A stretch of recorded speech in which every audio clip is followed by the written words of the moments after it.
बच्चों, let's take the question. The question says which hormone binds to intracellular receptor?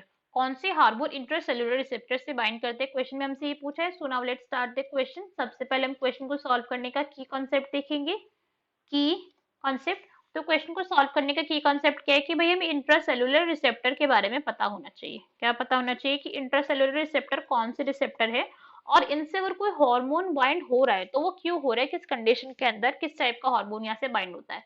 तो अगर intracellular receptor की हम बात करें, इतना पता है कि रिसेप्टर है और ये रिसेप्ट किसको करता है, मतलब बाइंड किससे करता है, ये बाइंड होता है हार्मोन से. ठीक है. और हमें यही बताना है कौन से हार्मोन से बाइंड करेगा. अगर हम इंट्रासेलुलर वर्ड से जाए तो उससे हमें क्या पता चल रहा है कि ये receptor within cell present है. कहाँ पे प्रेजेंट है? Within the cell.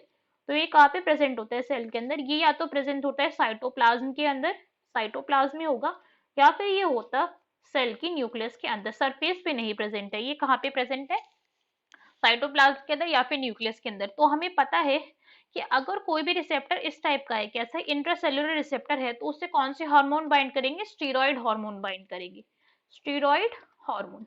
Steroid hormone इनसे क्यों बाइंड करेंगे, हम इस पॉइंट को देखें. बिकॉज स्टीरॉयड हार्मोन एक्चुअली में क्या है? लिपिड के बने हुए हैं. किसके बने हुए हैं? लिपिड के बने हुए हैं. तो इनको इजिली क्या मिल जाती? एंट्री. एंट्री मिल जाती है इनको इजिली किसके अंदर? प्लाज्मा मेम्ब्रेन के अंदर. बिकॉज प्लाज्मा मेम्ब्रेन भी लिपिड की ही बनी हुई है, तो इनको बहुत इजिली एंट्री मिल जाएगी.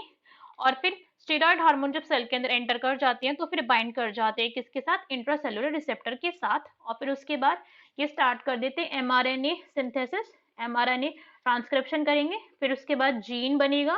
जीन को ये कोड करते हैं किसके लिए? जीन कोड करता है प्रोटीन के लिए.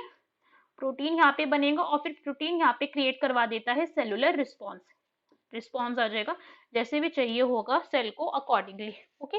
तो क्वेश्चन के अंदर हमसे पूछा गया था कि इनमें से कौन सा हार्मोन इंट्रासेलुलर रिसेप्टर से बाइंड करेगा. तो कौन सा बाइंड करेगा? That is T3 hormone.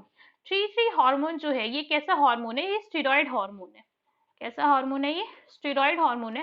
बाकी इंसुलिन, GH ग्रोथ हार्मोन और TSH ये सारे के सारे कैसे हैं? ये सारे के सारे पेप्टाइड हार्मोन है. तो ये सरफेस रिसेप्टर से बाइंड करते हैं. किससे बाइंड करते हैं? ये सरफेस रिसेप्टर से. बिकॉज इनको सेल मेम्ब्रेन के अंदर एंट्री नहीं मिलती है, इसलिए सरफेस रिसेप्टर से बाइंड करेंगे. So our correct answer is C. Hope you understood it well. Best of luck. Thank you.